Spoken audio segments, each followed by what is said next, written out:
It's exactly 8:30 p.m. Time for Speak Uganda News. A very good evening to all our viewers and thank you for joining us tonight. We're live on air on our social media platforms to Record TV Uganda on Facebook, on Twitter at Record TV Uganda. I'm Shamim, Nabakooza and Sarah Ochurot on the other side of the sign language to take you through the news first. We'll look at what is making headlines. In our top stories tonight, Senior 4 candidates start UCE exams, standard operating procedures observed. Also tonight, members of the iPod meet set Friday to table issues that arose from 2021 elections. And Kyagulanyi ADs apply for bail in High Court, this after military court denied their right. Details and more stories in Speak Uganda tonight. Thank you for joining us once again. To remind you, we're live on air on our social media platforms to Record TV Uganda on Facebook, on Twitter at Record TV UG. You can join the news live right there.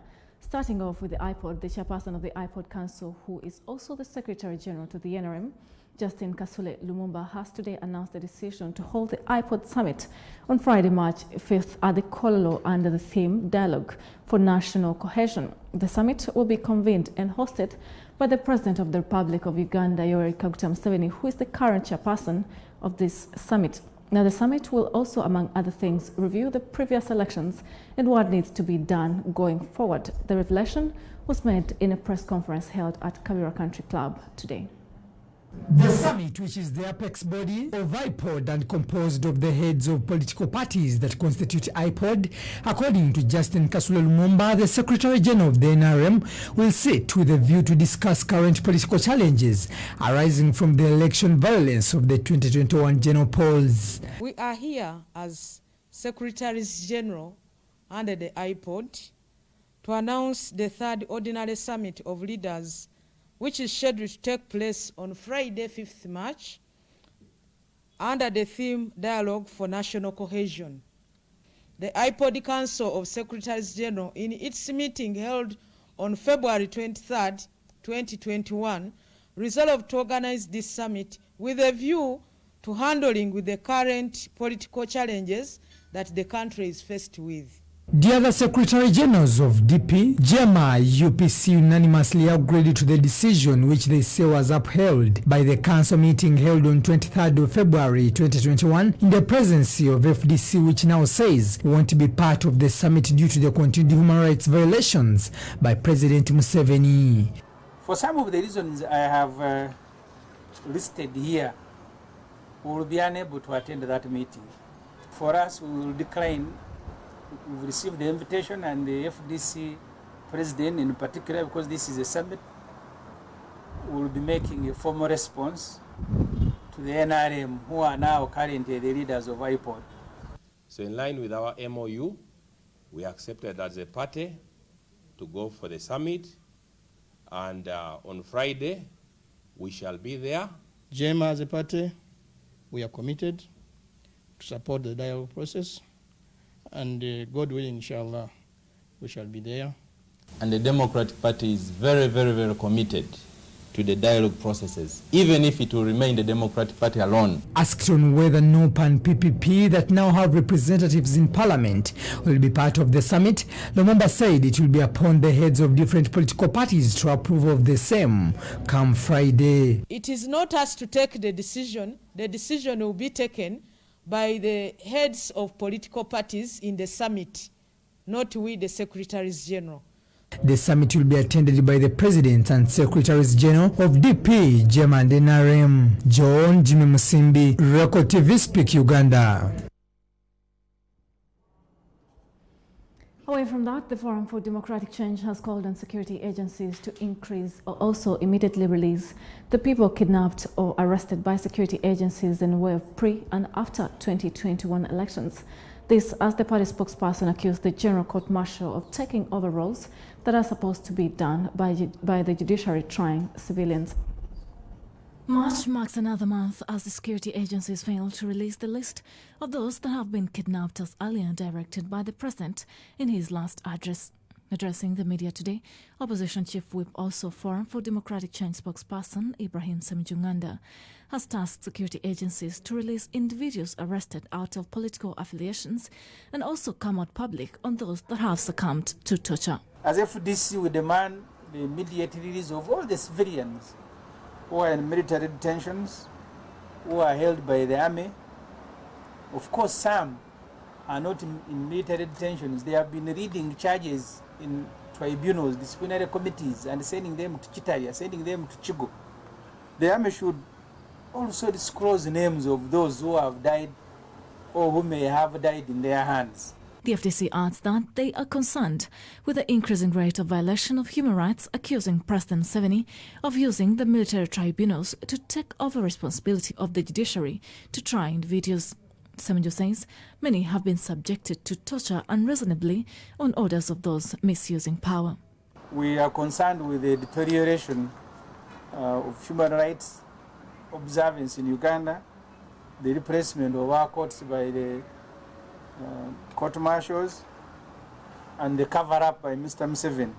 Questioning the police spokesperson, Fred Enanga, on when the list of those that have been kidnapped will be released, this is what he had to say. But the statement of His Excellency was bringing down a breakdown, which was very thorough. So if you have colleagues who report before Parliament, I think you need to give them those questions so that they can put them before the Honourable Minister for Internal Affairs. Contradiction has occasionally arose from government officials while answering queries into the kidnapped Ugandans and their fate to be declared to the public. But not Wimba should not be directing defense should bring peace. This is not how to run a government. Yes. You are not going to be run by a member of parliament that this will happen, this will happen. When you talk about Nubian League, you talk about Edinutri and those who are listed with him, my president of no. They are with UPDF and they are still with you. So the list is different. The Minister of Internal Affairs, Madam Speaker, is in a better position to come and address the House and release this list. Meanwhile, the Forum for Democratic Change has embarked on a review of the party performance in the recently concluded elections. This as they are set to elect new leadership of the party. With or without the COVID restrictions, we think we will have to hold those elections, and most likely will start in June or July. So consultations among senior party leaders and some organs that are able to sit under the circumstances have now been concluded, and that's why the party leadership are going to launch a nationwide mobilization campaign that starts in Bujiri this Thursday. The FDC garnered more than 30 elective positions in the general elections. Shamim Nabakooza, Safi Baluku for Speak Uganda, Record TV. President Yoweri Museveni has been ranked top among the 10 compliant leaders to the leadership code. According to the IG report released this morning, his Vice President Edward Kiwanuka Sekandi is second to him in declaring assets and liabilities, this as many families have been called upon to declare their assets. For 34 years now in leadership, President Yoweri Museveni is still in a bias with the leadership code that requires leaders to declare their assets and liabilities. According to the report released today, Museveni is top and among the 10 leaders who have held the code of ethics. His second in command, Edward Kiwanuka Sekandi, is also following on the list in that order. The President and Vice President, 100%. Followed by permanent secretaries. Among the list 10 organizations we have seen Uganda Tourism Board, Uganda Broadcasting Corporation, and the Uganda Nurses and Midwives Examination Board, and others not compliant. Yeah, we are exposing you. However, like the saying goes, all is well when done well.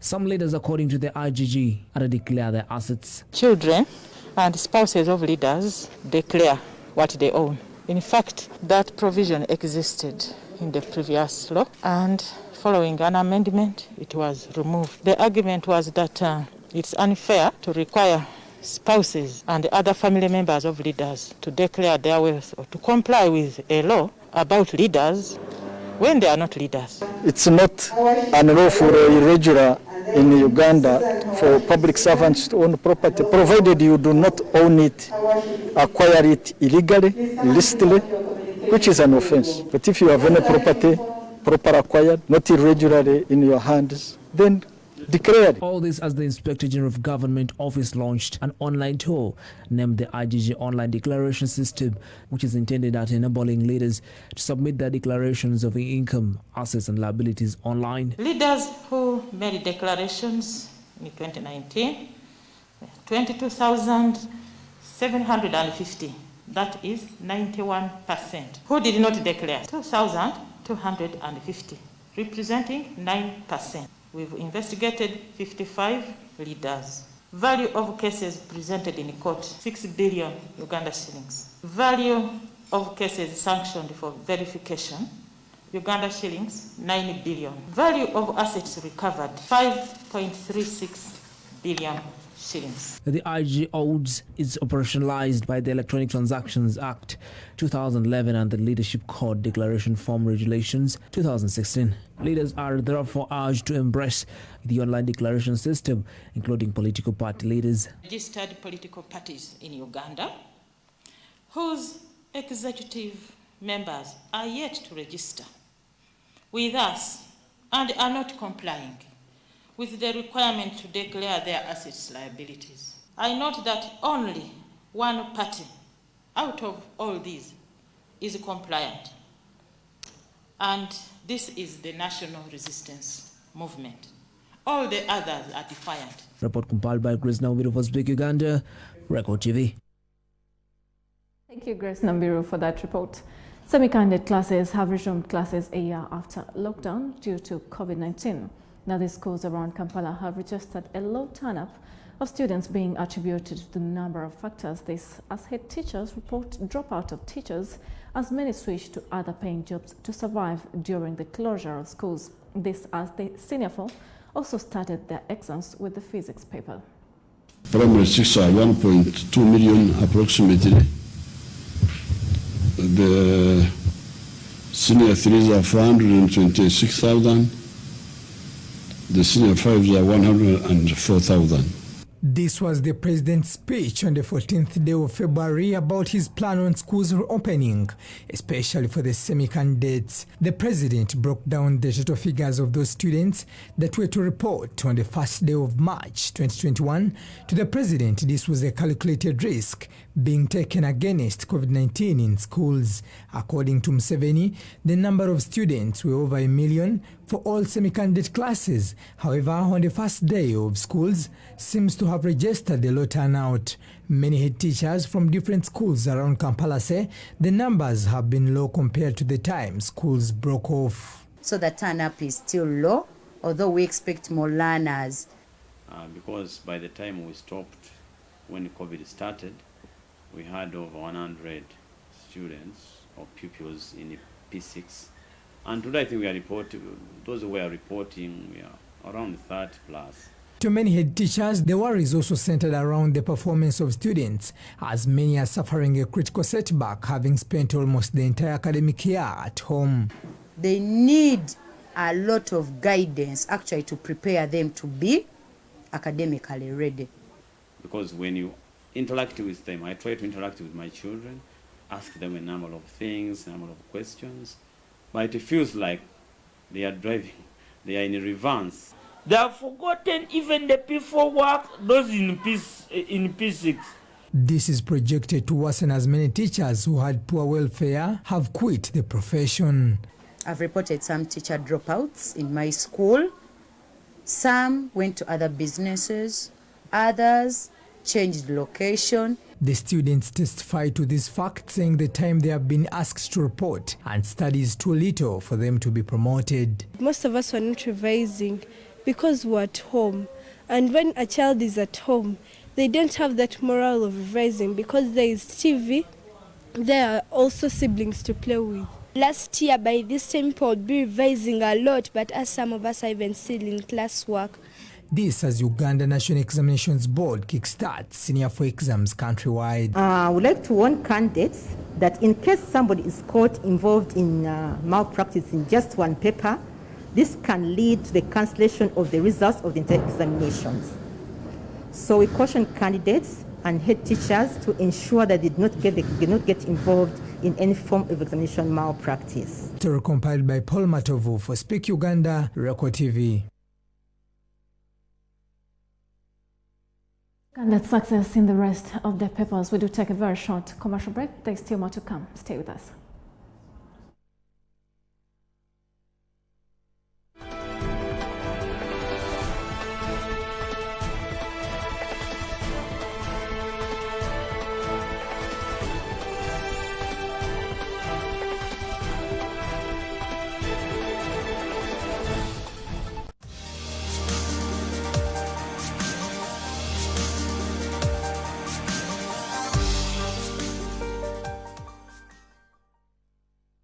Baby, every time I tell you good movie. Downloading streaming DVD take kusimu yo. Win big every day with your TV. Win 200k cash every day. Buli wa moje funa. Lwaso batido kusimu sigino kiria. Wangula buli daily with your TV channels. Win 200,000 shillings daily and more in prizes. Download the Your TV channels app and enjoy your first month free without using your data. Watch local and international channels, movies, sports, news, and Telemundo all day. Your TV channels. The power is in your hands.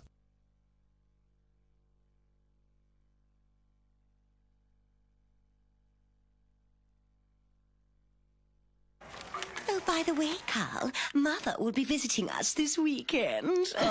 Believe me, I'm counting the minutes.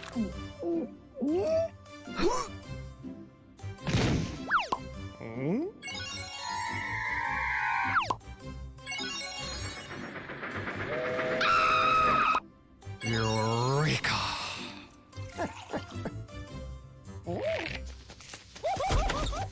Red Bull gives you wings.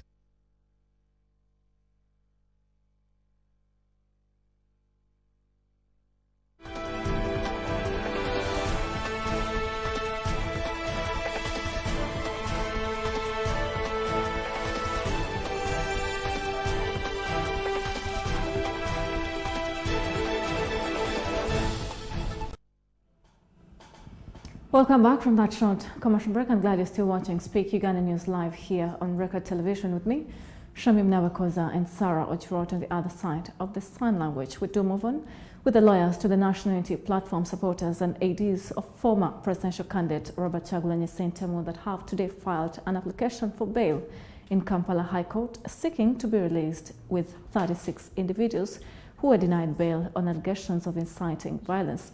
The 36 were paraded before the General Court Martial of Makindye following their arrest last year on allegations of being in possession of ammunition. Kyagulanyi's security team, led by Eddie Sebufu alias Eddie Mutwe, singing partner Bunken Ali alias Nubian Lee, among 34 others, through their lawyers, have filed an application in the High Court Criminal Division to have them given bail. This follows the denial of bail by the General Court Martial Chairman, Lieutenant General Andrew Guti, who ruled against the application on allegations of likeliness of increase of inciting violence. The group was arrested with 13 others who have since been given bail with stringent terms. From the time they were arrested, we are inciting violent protests and we have violent conduct towards police officers, which they are likely to continue if granted bail. This court declines to grant bail to the applicants. The application is hereby dismissed. The state is ordered to expedite the hearing of the main case. We so rule done at Makindye this 15th day of February 2021 under my hand and seal of this court. According to their lawyer, the security agencies are holding these unconstitutionally since they have not been tried nor charged with offences and convicted. To Musisi, the indefinite imprisonment violates the rights, according to them, in the Constitution of Uganda, and yet many are also in need of medical attention. So they are in prison indefinitely, as per the General Court Martial's orders. They don't know when they will come back to court. They don't know what's the status of investigations, and that's why we think that it's important that we try to secure their freedoms using the law. The lawyer explains that the 36 who are in Kitalia prison and Kigo prison, in their affidavits sworn in presence of Uganda prisons officers, pronounced themselves innocent of any charges against them, living in worry on when the state will find it relevant to try them. To him, the affidavits, based on from the Inspector General of Police, were not substantial following lack of evidence. None of them has ever been convicted of any act of violence. Even the person who saw that affidavit didn't attach any evidence to prove that any of the 36 has ever participated. So that affidavit, I don't want to give it any value because it was speculative, and at best it's best ignored than quoted by any sensible person. The Yame prosecution alleges that the 49 suspects and others still at large on January 3rd at Makerere Kavule Kigundu zone were found in possession of 4 rounds of ammunition for an AK-47, which is a monopoly to the Defence Forces.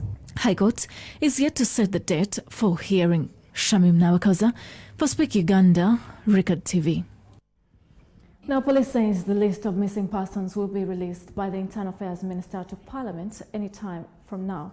This arose from many questions into where the list could be for those that have been kidnapped, as the President directed earlier. We have that story. A few weeks ago, in his address to the nation, President Museveni said no person was missing but had rather been arrested by security organs and directed the army to produce a list of those arrested and make their names known to the public and relatives. However, despite an order for security to release the list to members of the public for over 3 weeks, nothing has been released. Today, the police spokesperson Fred Enanga was asked to explain the delay in releasing the list to members of the public, but he noted that following a directive by the Speaker of Parliament, the Internal Affairs Minister would soon make the list public. Last week, the Right Honourable Speaker of Parliament tasked our line minister, that is the Minister for Internal Affairs, to present this list before Parliament, and that instruction still stands. Towards the end of last week, the Minister engaged the service chiefs, and this list was forwarded to the Minister for Internal Affairs, who will present it before the floor of Parliament. So it has all the details that you're talking about. Of course, I cannot usurp the powers of the Honourable Minister for Internal Affairs. He has the list, he will present it before Parliament. Notably, Enanga revealed an increase in crime due to non-compliance a few times, where many people have started reporting theft-related cases. However, police is now to tighten security operations during a few hours to combat crime. We started registering, especially simple robberies, people being attacked, especially those who find themselves delayed past 9 p.m. People are being mugged. We are getting an increase in those complaints, cases of aggravated robberies, house breakings, and burglaries. Then theft of border something which we had really addressed and really countered, especially in the southwestern part of Uganda, in places of Shema, Rukunjiri. Then also in the eastern region, we've started getting cases of theft of borders, and you find that these are amongst those who apply their business in those ordinary hours. Therefore, our frontline officers have been tasked to increase checks and also to conduct raids where possible to counter all violators of the curfew timings, that is from 9 p.m. to 5:30, 6 a.m. Now, Kerafina, Paul Msoke for Speak Uganda, Record TV. Thank you, Nabakooza, for that report. Now, City Lawyer Malema Bidezi has run to the East African Court of Justice, challenging Chief Justice Alfonso Winyidolo's decision for refusing to recuse himself from the presidential election petition of 2021 filed by former presidential candidate Robert Kyagulanyi Ssentamu. According to Malema Bidezi, he wants the East African Court of Justice to nullify the decision which was made by the Chief Justice, saying it violates the Ugandans and the petitioner's right to fair hearing. This, as 4th March has been set for Supreme Court to start hearing of Chagulanyi application to withdraw the petition. Following the refusal by the Chief Justice Alfonso Winyidolo to rescue himself from Robert Chagulanyi Sentamu's presidential election petition of 2021, this has prompted the applicant Mali Mawirizi to file an application in the East African Court of Justice today, Monday morning, appealing the Chief Justice's decision. Mali Mawirizi, in filing this application, says if Chief Justice acknowledged being a former lawyer to President Museveni, the prime respondent in Robert Chagulanyi's presidential petition, this makes it clear for him to rescue himself from this court, which he declined to. On this, he wants the East African Court of Justice to quash Chief Justice's decisions. The other day was entertaining an application for withdrawal. They are gazetting, everything is going on. So I want the South African Court to nullify that decision of him refusing to recuse himself, and also nullify all the decisions in respect of Chagulanyi. Because Onyiro purely is a former lawyer of Museveni, he agrees with that. He has been meeting Museveni, and any common man you cannot tell any reasonable person that Onyiro will be impartial or will be independent. Mawirizi also wants Chief Justice to give him reasons for refusing to rescue himself from this petition, as promised in the last court sitting. That decision he made on 23rd last week. He said he's not recusing himself from the case, but that he will give the reasons later. Now, to me, that is illegal. That contravenes the South African Community Treaty, specifically Article 6 and 7. The city lawyer, who also filed another application to the Supreme Court Registry, wants court to halt all the proceedings of the petition until the final decision from the East African Court of Justice. And now applied for halting, for stay of proceedings, now in the Chagulanyi Museveni petition pending before the Supreme Court, until the dispute in the East African Court of Justice is resolved, which dispute revolves around Onyidolo's refusal to recuse. And that is premised on Article 38, sub-Article 2 of the South African Treaty.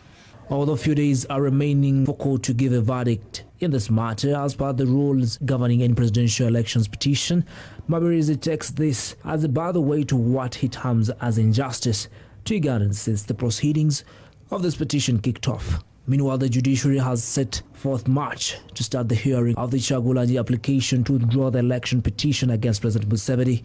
Chagulanyi applied to have this application withdrawn, accusing justices of having bias and failing to prove themselves independent enough to give the ruling that is non-biased. However, in the latest developments, former presidential candidate Willie Mayambala, who garnered the least votes, sought to inherit the petition. Report compiled by Shamim, Nabakooza for Speak Uganda, Record TV. More to our news. State Minister for Transport Joy Kabasi has opened up the new offices where new license or driving licenses are going to be printed from and issued to Ugandans. During the launch at Uganda Railway Corporation office, the minister assured that his ministry will work hand in hand with other new contractors, which is Uganda's security printing company, to serve Ugandans at all costs. On the 15th of October 2020, signed a new contract for the Uganda driver licensing system, which was awarded to Uganda Security and Printing Company, USPC, and on the same ceremony saw the permanent secretary handover of the Uganda Railways Corporation office premises designated for the issuance of driving licenses, and it's today State Minister for Transport Joy Kabasi launched the offices officially. It is now my pleasure and honor to launch the commencement of issue of the driving license by Uganda Security Printing Company under the project name Uganda Driver Licensing System. The minister urged Ugandans to be patient with the hurdles they may find with the new company, however appealed to the Uganda Security and Printing Company to exhibit professionalism. The beginning can never be smooth. We are going to encounter hurdles along the way. However, we look forward to a brighter future. As you are aware, the current location of the facility at the railway station here is a busy spot that may be prone to middlemen and crooks. No one therefore should enter the facility without permission. Winston Katushabe, the Commissioner of Transport and Road Safety in the Ministry of Works and Transport, says drivers should take note in the new rules and guidelines, especially in the renewing the driving license. We have cases where individuals paid what you call the renewal fee, 130,000.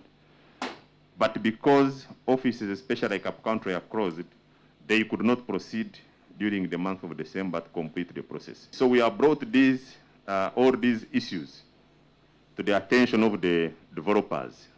We expect within 1 week we should be done. This is something the new system was not expecting. He also encouraged whoever is paying for the driving licenses to use the bank. Expected you go to the bank, pay 130, pay 80,000, which is 210, you come to the facility. In the efforts by the ministry to curb road carnage has put in place a number of measures, including a robust and efficient computerized driving license system that produces a driving license within an hour but also minimizes forgeries. Story compiled by Godwin Kaizi for Speak Uganda, Record TV.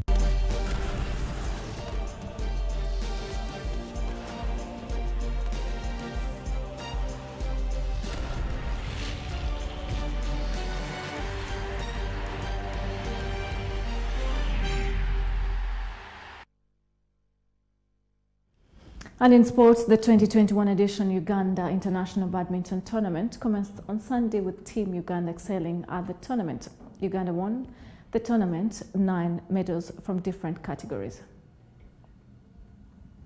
Uganda's top seed, Kasile and Husna Kobgabe, are some of the athletes that were able to win Uganda medals at the recently concluded Uganda International Badminton Championship at Lugogom. Kasile says that a lot was learned from the international tournament. I managed to reach quarterfinals in singles, though I lost, but in mixed doubles with my partner, we managed to reach finals, where we scooped a gold medal.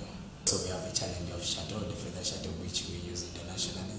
We don't use it we don't practice with it on a daily basis in Uganda because it's very expensive and it's hard to control, but we tried our level best to control the shuttle during the games. That we're looking forward to qualify for Commonwealth Games. I think this year the Federation will be taking us to so many international tournaments, and I think in April this year we'll be going for All Africa Individual Championships. Husna Kobgabe, another top-ranked player in the country, says that she's to work harder after this tournament to have better results. It wasn't bad. We performed well, we as Ugandans, because we had 9 medals. I managed to have 2 gold medals in my mixed doubles and then women's doubles. Then in my singles, I was in quarterfinals. I'm going to work hard to make my badminton better and have better results next time. Ugandans who won medals include Kasili Brand, who won a gold medal in the mixed doubles. Husna Kobgabe won 2 medals in the mixed and women doubles. Trace Nalwoza, Fadila Shamika Mohammed, Ismail Wanagalia and Bet Apio, each winning a silver medal. Semgenza Mustafa for Speak Uganda Sports.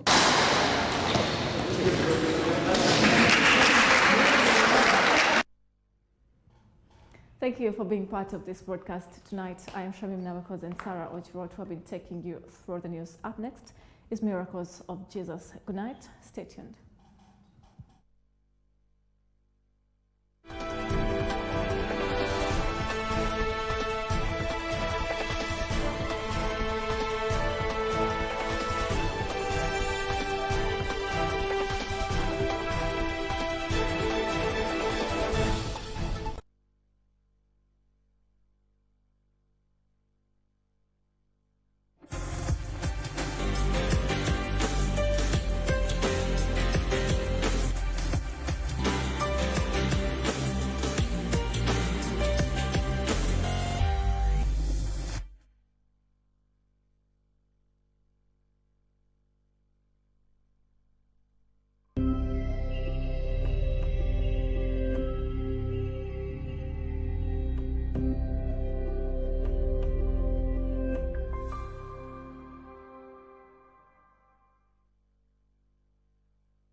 Mary. Mary. What?